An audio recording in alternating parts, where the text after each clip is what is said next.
और दूसरा पार्टनर अपने छोटे खर्चे जस्टिफाई करने से बचने के लिए सीक्रेट स्पेंडिंग करने लगता है और इस तरह वो एक साइलेंट रिबेलियन बन जाता है। एक सर्वे के मुताबिक कई लोगों ने यह भी कहा है फाइनेंशियल डिसऑनेस्टी उनके लिए अफेयर जितना ही हर्टफुल था, और वो भी किसी अपनी ट्रेडिंग और गैम्बलिंग जैसी किसी एक्टिविटीज के लिए। और जब उनकी EMI डिफॉल्ट होती है तब वाइफ को इस बात का पता चलता है और ऐसे केसेस में रिलेशनशिप ऑलमोस्ट डाइवोर्स तक पहुंच जाती है। सोच के देखिए, आप अपने लाइफ पार्टनर के साथ एक परफेक्ट रिलेशन में हो, सब कुछ ठीक लग रहा है, ट्रस्ट, लव, केयर सब कुछ है, लेकिन एक दिन आपको पता चलता है कि उन्होंने आपसे एक बड़ा फाइनेंशियल सीक्रेट छुपाया है, जैसे क्रेडिट कार्ड जिसका आपको कभी पता ही नहीं हो, या फिर एक लोन जो वो छुपके रीपे कर रहे हैं। आपको कैसा लगेगा?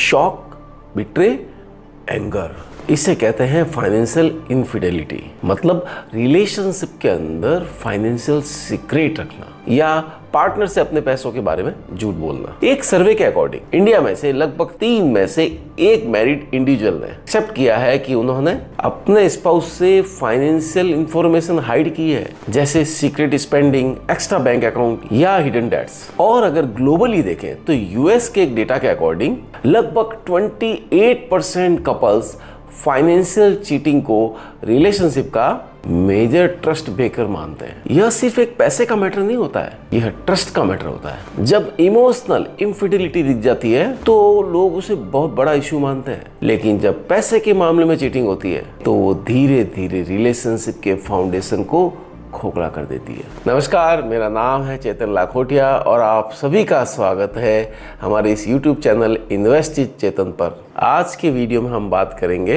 फाइनेंशियल इनफिडेलिटी एक्चुअली होती क्या है, लोग क्यों करते हैं, उसका इम्पैक्ट रिलेशनशिप पे कैसे पड़ता है और सबसे इम्पोर्टेंट इससे बचना कैसे है। चलिए शुरू करते हैं। अब सबसे पहला सवाल, फाइनेंशियल इनफिडेलिटी होता क्या है? सिंपल शब्दों में, जैसे इमोशनल इनफिडेलिटी में पार्टनर किसी और से रिलेशनशिप मेंटेन करता है, वैसे ही फाइनेंशियल इनफिडेलिटी मतलब पैसे के मामले में अपने पार्टनर से सीक्रेट रखना या सच छुपाना। ये अलग अलग फॉर्म में भी देख सकते हैं, जैसे hidden bank account, secret loans लेना, खुद से इन्वेस्टमेंट करना बिना पार्टनर को बताए, या फिर बड़ा स्पेंडिंग हैबिट्स छुपाना, जैसे गैम्बलिंग, शॉपिंग एडिक्शन या लग्जरी लाइफस्टाइल जो इनकम से मैच नहीं करती हो। फॉर एग्जाम्पल, बहुत से ऐसे केसेस सुनने या देखने में आते हैं जहां हस्बैंड ने अपनी वाइफ से छुप के लाखों का पर्सनल लोन लिया, और वो भी किसी अपनी ट्रेडिंग और गैम्बलिंग जैसी किसी एक्टिविटीज के लिए। और जब उनकी EMI डिफॉल्ट होती है तब वाइफ को इस बात का पता चलता है, और ऐसे केसेस में रिलेशनशिप ऑलमोस्ट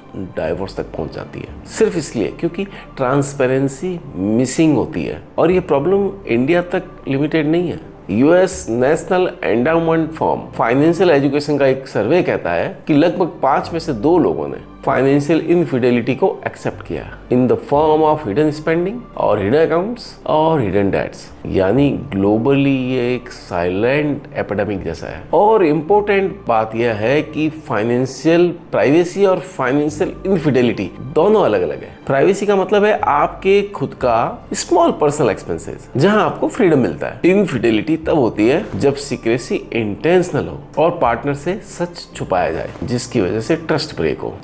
नेक्स्ट टाइम जब आप ये सोचें, सिर्फ एक छोटी सी चीज है, क्या फर्क पड़ता है? याद रखिए, रिलेशनशिप का एक बड़ा पिलर सिर्फ प्यार नहीं बल्कि फाइनेंशियल ऑनेस्टी भी होता है। अब सवाल ये उठता है कि फाइनेंशियल इनफिडेलिटी यानी लोग पार्टनर से फाइनेंशियली लुका छुपी करते क्यों है? क्या सिर्फ पैसा ही वजह है? नहीं, इसके पीछे एक डीप साइकोलॉजिकल और सोशल रीजन भी होते हैं। Number 1, fear of judgement. बहुत से लोग अपनी स्पेंडिंग हैबिट्स या डेट्स अपने पार्टनर से छुपाते हैं सिर्फ इसलिए क्योंकि उन्हें लगता है कि उनकी इमेज खराब हो जाएगी। फॉर एग्जाम्पल, ET वेल्थ का एक सर्वे में लगभग 39% इंडियन रेस्पोंडेंट ने माना कि उन्हें लगता है कि शादी में पैसों के बारे में झूठ बोलना कभी कभी जस्टिफाइड है। मतलब फियर ऑफ कॉन्फ्लिक्ट उन्हें ऑनेस्टी से भी ज्यादा इजी लगता है। Next, number 2, family background and upbringing. अगर किसी इंसान ने अपने घर में फाइनेंशियली सीक्रेसी देखी हो तो वो अपने रिलेशनशिप में भी वही पैटर्न रिपीट करता है। For instance, joint family system में अक्सर महिलाएं अपने छोटे सेविंग्स को छुपा के रखती है और ये हैबिट शादी के बाद भी चलती रहती है। वेल, कुछ केसेस में ये अच्छा भी है।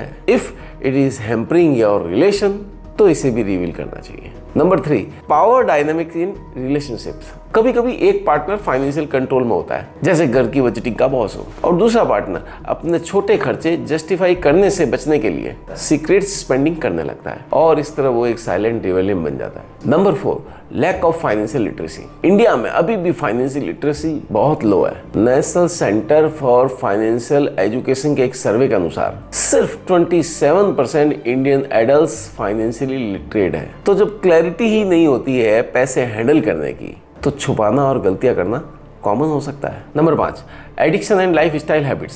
Secret gambling, online shopping, alcohol या लग्जरी आइटम, ये सब फाइनेंशियल इनफिडेलिटी के कॉमन ट्रिगर होते हैं। बेंगलोर का एक केस सामने आया जहां एक आईटी प्रोफेशनल ने अपनी वाइफ से छुप के क्रेडिट कार्ड मैक्स आउट कर दिया, सिर्फ ऑनलाइन फैंटेसी स्पोर्ट्स पर स्पेंड करने के लिए। जब रिकवरी एजेंट घर आने लगे तब सच्चाई सामने आई। बॉटम लाइन इज, हर केस का रीजन अलग होता है, कभी फियर, कभी लैक ऑफ ट्रस्ट, कभी कंट्रोल का इश्यू, लेकिन रिजल्ट एक ही है, सीक्रेसी, जो रिलेशनशिप का फाउंडेशन तोड़ रही है। Number 6, social media pressure and lifestyle comparison. आजकल इंस्टाग्राम, फेसबुक और यूट्यूब पर एक दूसरे कपल्स की लग्जरियस हॉलीडे, ब्रांडेड शॉपिंग और परफेक्ट लाइफस्टाइल देखकर एक्सपेक्टेशंस अपने आप ही बढ़ जाती है, और स्पाउस भी अपने पार्टनर से वही स्टैंडर्ड चाहने लगते हैं। इस प्रेशर में दूसरा partner secretly credit card spending या लोन लेने लगता है, ताकि उनकी इमेज अपने स्पाउस के सामने परफेक्ट बनी रहे। फॉर एग्जाम्पल, मान लीजिए एक हस्बैंड ने अपनी वाइफ के साथ बाली ट्रिप अरेंज किया, लेकिन उसने इसका खर्चा पर्सनल लोन से छुपकर कवर किया। शॉर्ट टर्म में ट्रिप परफेक्ट लगी, लेकिन जब ईएमआई और इंटरेस्ट का बर्डन सामने आया तो रिलेशनशिप में ट्रस्ट तो ब्रेक हुआ ही, साथ में स्ट्रेस भी आया। अब बात करते हैं फाइनेंशियल इनफिडेलिटी का एक्चुअल इम्पैक्ट रिलेशनशिप पे क्या पड़ता है। Number 1, emotional betrayal. जब एक पार्टनर को पता चलता है कि उनका स्पाउस पैसे के मामले में सच छुपा रहा है, तो सबसे पहले जो चीज ब्रेक होती है वो है ट्रस्ट। यूएस में creditcard.com के 2022 के सर्वे में बताया गया कि 47% कपल जिन्हें अपने पार्टनर्स की ऐसी ही किसी हिडन फाइनेंशियल एक्टिविटीज का पता चला, जिससे उनका ट्रस्ट परमानेंटली डैमेज हो गया। Number 2, financial consequences. Hidden loan और सीक्रेट क्रेडिट कार्ड्स एक कपल की फाइनेंशियल स्टेबिलिटी को हिला देते हैं। EMI default, high interest debt और रूइंड क्रेडिट स्कोर सिर्फ एक पार्टनर को नहीं, दोनों को इम्पैक्ट करता है। इंडिया में एक कॉमन प्रॉब्लम यह है कि जॉइंट लायबिलिटीज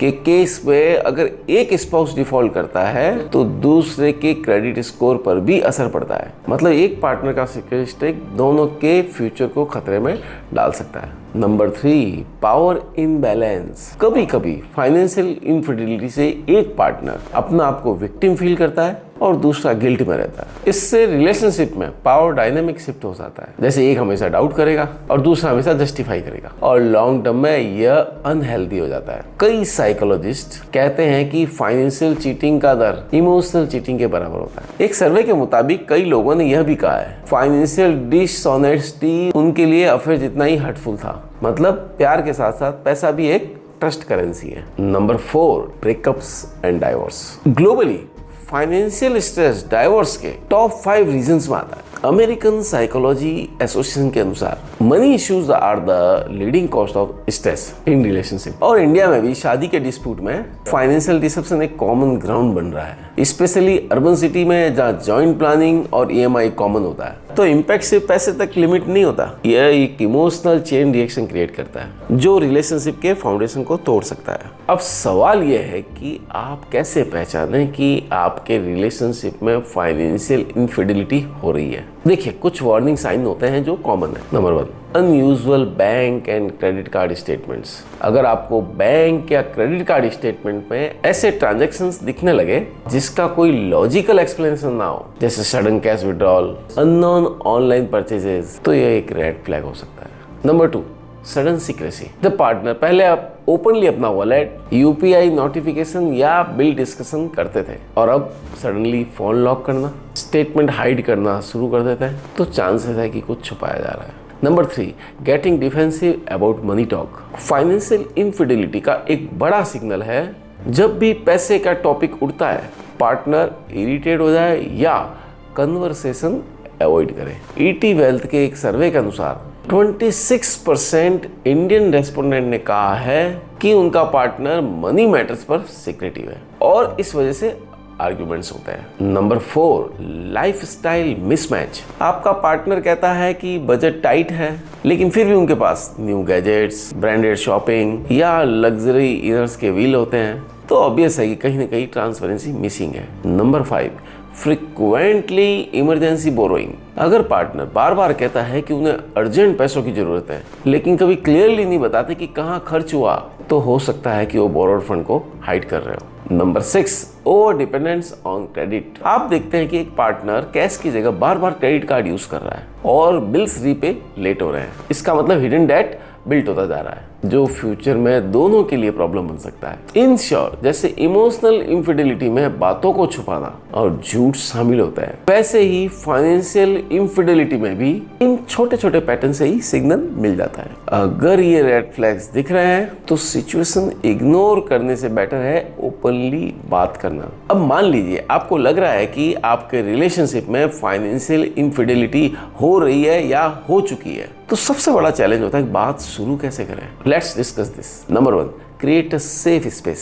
सबसे पहले समझना जरूरी है कि कन्फ्रंटेशन और ब्लेम गेम काम नहीं करता। अगर आप डायरेक्टली एक्यूज करेंगे, जैसे तुम मुझे पैसे के बारे में झूठ बोलते हो, तो ऐसा करने से कन्वर्सेशन डिफेंसिव हो जाएगी। एक सेफ एनवायरनमेंट बनाइए, कामली पूछें, मुझे लगता है कि हम दोनों को अपने सेविंग और खर्चों को ओपनली डिस्कशन करना चाहिए, ताकि दोनों कंफर्टेबल रहे, जिससे पार्टनर कंफर्टेबली चीजें शेयर कर सके, राइट। Number 2, timing matters. पैसे के बारे में हीटेड आर्ग्यूमेंट के वक्त बात मत छेड़िए। चूज अ रिलैक्स टाइम, जैसे वीकेंड पे, डिनर के बाद, जब दोनों पार्टनर रिसेप्टिव मूड में हो। Number 3, maintain transparency as a team goal. ये समझिए कि फाइनेंशियल ट्रांसपेरेंसी एक पार्टनर की रेस्पॉन्सिबिलिटी नहीं है, बल्कि दोनों का टीम गोल है। हार्वर्ड बिजनेस रिव्यू के एक आर्टिकल में बताया गया है कि जो couple jointly financial goal set करते हैं, उनका वर्क लाइफ बैलेंस भी सेटिस्फैक्टरी होता है। Number 4, use practical tools. आज के टाइम में काफी फाइनेंशियल टूल्स अवेलेबल हैं, जहां आप एक दूसरे के साथ फाइनेंसेस ट्रैक कर सकते हैं। सिंपल एक्सेल या गूगल शीट पे भी आप अपने फाइनेंसेस ट्रैक कर सकते हैं, और ये टूल्स ट्रांसपेरेंसी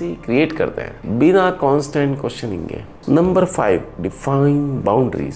फाइनेंशियल प्राइवेसी और सीक्रेसी में फर्क है। आप अपने पार्टनर के साथ एक थ्रेशोल्ड डिसाइड कर सकते हो। मान लीजिए 5,000 से ऊपर का खर्चा डिस्कस करना मैंडेटरी है, लेकिन उससे छोटे पर्सनल एक्सपेंस के लिए फुल इंडिपेंडेंस होगी। Number 6, choose counselling as an option. अगर ट्रस्ट ऑलरेडी ब्रेक हो चुका है और बात बार बार लड़ाई में कन्वर्ट हो जाती है, तो फाइनेंशियल थेरेपिस्ट या रिलेशनशिप काउंसलर, अब्रॉड में ये कॉन्सेप्ट कॉमन है और इंडिया में भी अब स्लोली कपल्स इसे अडॉप्ट कर रहे हैं। बॉटम लाइन इज, पैसे पे बात करना उतना ही जरूरी है जितना इमोशंस पर। अगर एक कपल ओपनली फाइनेंसेस डिस्कशन करता है, तो फाइनेंशियल इनफिडेलिटी के चांसेस ऑटोमेटिकली कम हो जाते हैं। तो फाइनेंशियल इनफिडेलिटी को अवॉइड करने का बेस्ट तरीका है, अगर पहले से ही क्लियर सिस्टम एंड हैबिट्स बना ली जाए, तो ट्रस्ट ब्रेक होने के चांस बहुत कम हो जाते हैं। Number 1, set common financial goals. Couples जो अपने फाइनेंशियल गोल मिलकर डिसाइड करते हैं, जैसे घर खरीदना, वैकेशंस के लिए सेव करना या रिटायरमेंट प्लान, उनमें ऑनेस्टी ज्यादा होती है। Number 2, decide spending rules. जैसे एक सर्टेन लिमिट के ऊपर का खर्चा हमेशा डिस्कस होगा, इससे फ्रीडम भी बची रहेगी और ट्रांसपेरेंसी भी रहेगी।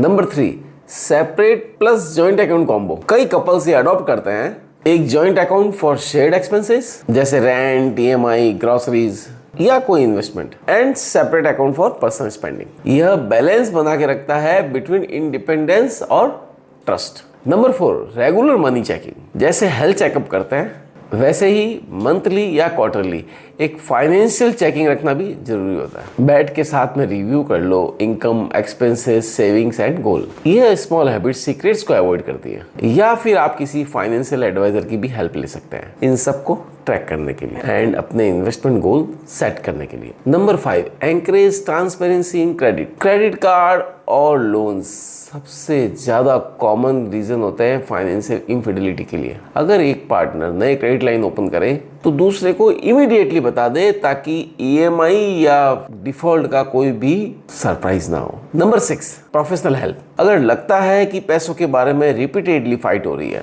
तो एक फाइनेंशियल एडवाइजर या कपल काउंसलर को इन्वॉल्वमेंट करना बेहतर होता है। इंडिया में अब फाइनेंशियल थेरेपी स्लोली ग्रो कर रही है, स्पेशली मेट्रोज में। तो भैया फाइनेंशियल ऑनेस्टी सिर्फ एक बार बात करने लायक चीज नहीं है, यह एक कंटिन्यूस प्रोसेस है जिसमें ट्रस्ट, कम्युनिकेशन और डिसिप्लिन तीनों ही इंपॉर्टेंट है। अब तक हमने देखा कि फाइनेंशियल इनफिडेलिटी होती क्या है, लोग क्यों करते हैं, इसका रिलेशनशिप पे क्या असर पड़ता है और इससे बचने के सॉल्यूशंस क्या है। सबसे इंपॉर्टेंट बात यह समझना है कि प्यार और ट्रस्ट सिर्फ दिल के रिश्तों पर नहीं बल्कि फाइनेंशियल ट्रांसपेरेंसी पर भी टिकता है। जब पैसे के मामले में झूठ या सीक्रेसी होती है तो रिलेशनशिप की बैकबोन को धीरे धीरे वीक कर देती है। एक ऑनेस्ट और हेल्दी रिलेशनशिप वही है जहां दोनों पार्टनर्स ओपनली अपने गोल्स, स्ट्रगल्स एंड खर्चे डिस्कशन कर सके, बिना एक दूसरे को जज किए, बिना एक दूसरे से कोई चीज छुपाए। आखिर में मैं आपसे यही कहना चाहूंगा, प्यार के साथ साथ पैसों की ईमानदारी भी जरूरी है, क्योंकि रिश्तों में ट्रस्ट एक बार टूट जाए तो उसे रिपेयर करना बहुत मुश्किल होता है। क्या आपने कभी अपने आसपास कोई फाइनेंशियल इनफिडेलिटी का कोई केस देखा है? कमेंट करके अपना एक्सपीरियंस जरूर शेयर करिएगा। और अगर आपको ये वीडियो इंफॉर्मेटिव लगी तो लाइक करिए, सब्सक्राइब करिए और बेल आइकन दबाइए ताकि आपको ऐसे ही इंसाइटफुल वीडियो मिलते रहे।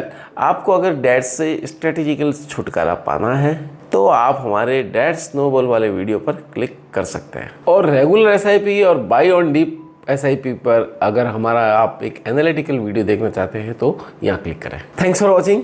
जय हिंद, जय भारत।